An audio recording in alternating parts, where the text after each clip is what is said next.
What's going on, folks? Ted from Nerd Immersion here, and there's been some news going around about Chris Perkins and stepping down or moving on or a variety of different things. And it looks like some people have said one thing or another, but Chris himself actually came out on Twitter and clarified a little bit. So I'm actually glad I waited to make this video because now we'll have a better understanding of what's going on. So I saw this on N World, I saw this on a bunch of different places, but I have the one link here where he actually responds to somebody's statement here on Twitter. So let's go ahead and take a look at this video.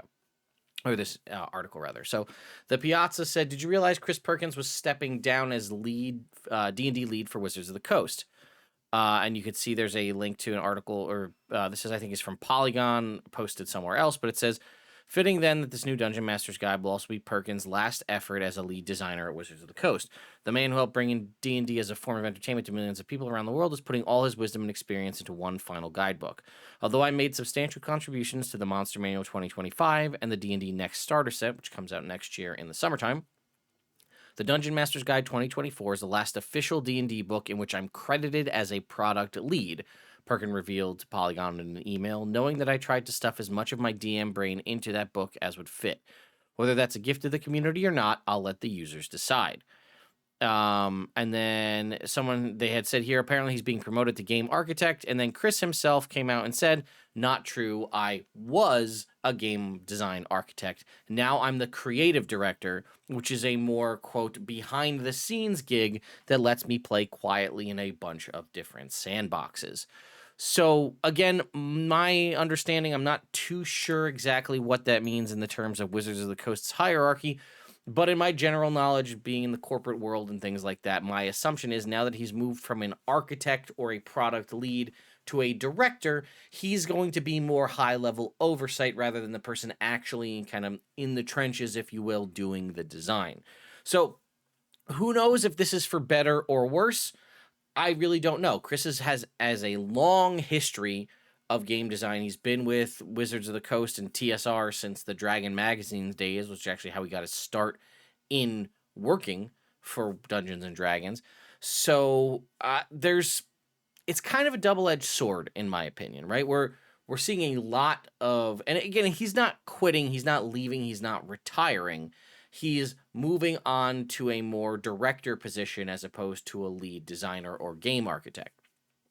But who will get the place that he had previously is going to be one of the biggest things I think we're going to need to keep an eye on and an eye out for.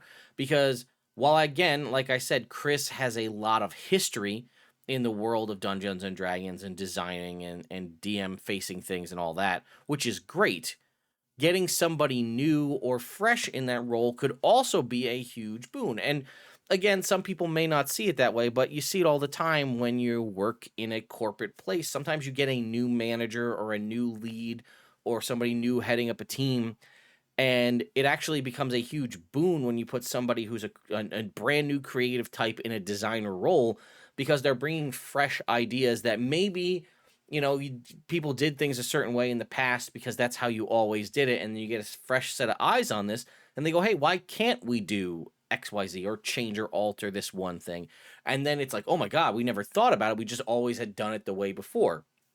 But will this new person have as much, design chops or history in the business as Chris had? Who knows? We really don't know, but it's a very interesting and exciting juncture we find ourselves at. Chris has a long and storied career with, again, TSR and Wizards of the Coast. So I also think, he's earned the right to take kind of a more oversight role in a director position and allow somebody new to step up to have that architect design lead job. And I think this is a good thing. He's still there. He can still provide his high-level oversight.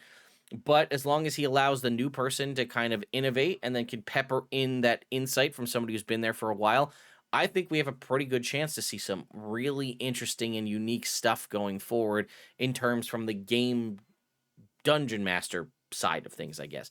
Because again, it doesn't seem like Jeremy Crawford is leaving as lead design on the player side of things.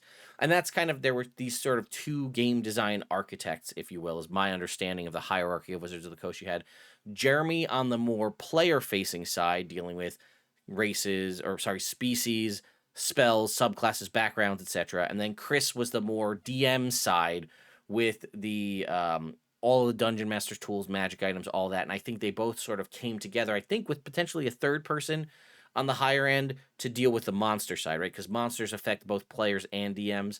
And I think they kind of worked together on that. And it sounds like Chris did have some input on the monster manual, but his main focus was the 2024 DMG.